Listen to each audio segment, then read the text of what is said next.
Hello and welcome to another edition of the Bastard Review. This time around I'm looking at Wrestlepalooza 98. This event took place May 3rd, 1998 in the Cobb County Civic Center in Marietta, Georgia. We start off the night with the FBI taking on the BWO. For an opening comedy match, this was really entertaining. There were some funny moments where the audience shouted, "Where's my pizza?" mocking the FBI. There were also some things that you frequently see in a by-the-numbers tag team match.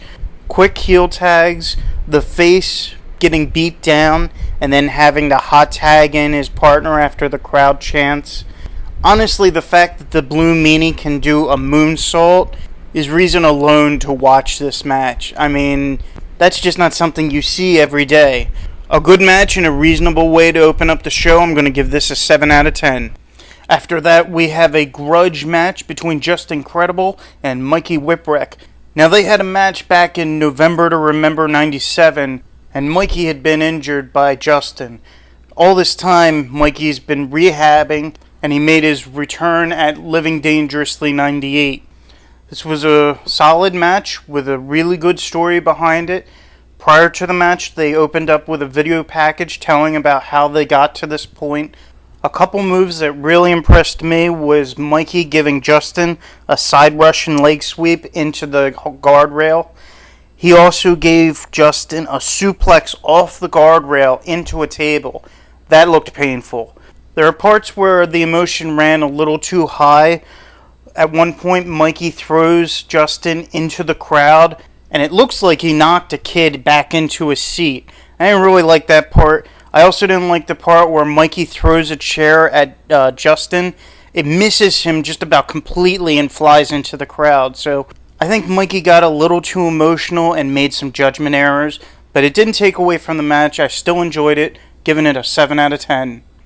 After that, Balls Mahoney and Axel Rotten interrupt Joey Styles and demand that they have their title match then and there against Chris Candido and Lance Storm.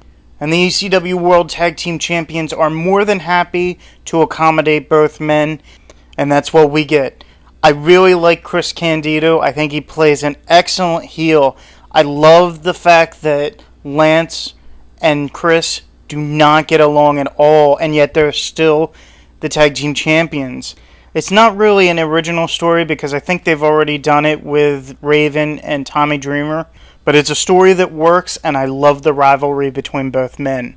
The match is pretty adequate. I'm not really a fan of either Balls or Axel. It seems like they got paired up because they have similar looks and work rate, and I don't think Paul could think of anything to really do with them separately, so he just threw them together. They are an adequate team. Like I said, I'm not a fan of theirs, but I can see where the fans would get behind them. This was a perfectly adequate title match. I'm going to give this a 7 out of 10. On a side note, in the background in the audience, I noticed that there were fans of Hack Guy, who's a regular at the ECW arena. After that, they show a segment that they taped earlier in the night with some Georgia wrestling legends. The Junkyard Dog, Dick Slater, the Masked Superstar, and Bullet Bob Armstrong are all introduced and brought into the ring. It was a nice little segment, and it shows that even though ECW considers itself innovative and non-traditional, it still recognizes that there are legends in wrestling, it respects them, and pays homage to them. After that, Shane Douglas comes down to cut a promo in the ring about fighting injured in a title match later on against Al Snow. I love what he has to say about the WWF. I don't know if it's more truth than opinion, but it's still nice to hear. I don't know if I agree with him about Ric Flair, though. But before he can go on, Taz comes down and gets into his face.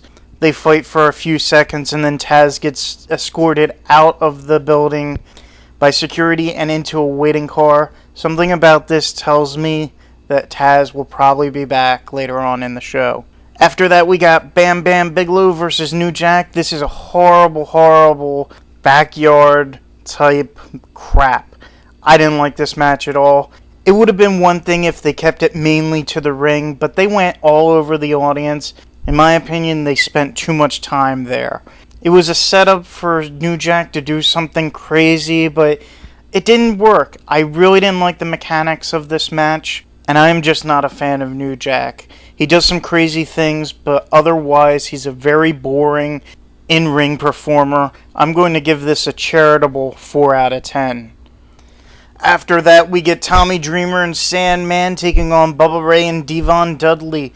Now, at first I thought this wasn't going to be a good match, but it really redeems itself at the end. This was a very well put together match. There was a lot of interference on the Dudleys' part, and there were some surprises. I'd say the one flaw is that it wasn't for a title. I think if it were for a title, this match would have gotten a higher rating from me, and it would have been a lot more memorable. I was just really pleasantly surprised. I'm going to give this an 8 out of 10. Up next, once we're partners, now becoming bitter rivals, Sabu takes on Rob Van Dam for the ECW World Television title. This was a phenomenal match. It was so spot heavy, but that's what you come to expect from these two wrestlers. They really delivered a great match. This is really something you have to see yourself. At the beginning, there's a really nice little bait and switch moment that had me giggling. And there were just a lot of moments where I was going, wow! Some of them included an Asai moonsault by Sabu off the ropes onto RVD, who was on the guardrail. A somersault over the ropes by RVD onto Sabu. Sabu sends RVD through half a table with a top rope Hurricane Rana. Then Sabu does another Hurricane Rana from the guardrail, sending Rob to the floor. Oh, it looked so painful. I can't imagine how either man were standing after this match.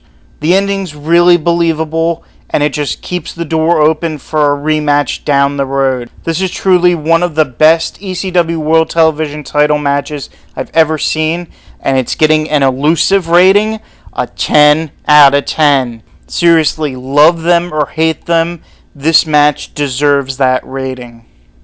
Finally, we come to the main event. Shane Douglas defends his ECW World Heavyweight title against the man that pinned him back at Living Dangerously, Al Snow. Now, prior to the match, both men have not only a promotional package between the two of them, but they also have dueling promos. I don't know how I feel about Shane having a second promo. He's already had one in-ring. And during the promo, he keeps calling Al Snow. Just his full name, Al Snow. Al Snow this, Al Snow that. Just call him Al, man. I like Al's promo. It goes a bit too long, but I like where he's coming from. The match itself is pretty good. I can buy Al Snow as the contender because he's pinned Shane already previously. There's a couple nice spots in this match, but they keep it generally low-toned because of Shane's injury. There's a couple close calls towards the end where you think Al might win. I'm okay with the ending, but I think I would have been more pleasantly surprised if Al Snow won the match, especially with Shane going into surgery days later. I think a short little title run from Al would have been a really nice thing, especially since the guy had been in wrestling at that time for like 14 years. It would have been a nice little nod in his direction. Unfortunately, we didn't get that, and I'm okay with it. I think it could have been a lot better. I'm going to give this a 7 out of 10. Overall, ECW's Wrestlepalooza 98 is a solid pay-per-view.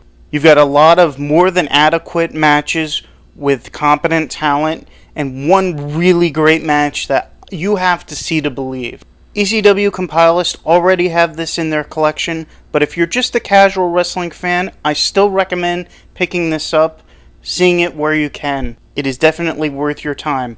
I'm giving this a 7 out of 10. Thank you for listening. Please tune in again to another Bastard Review when I review another wrestling DVD in my collection or anything else that crosses my path.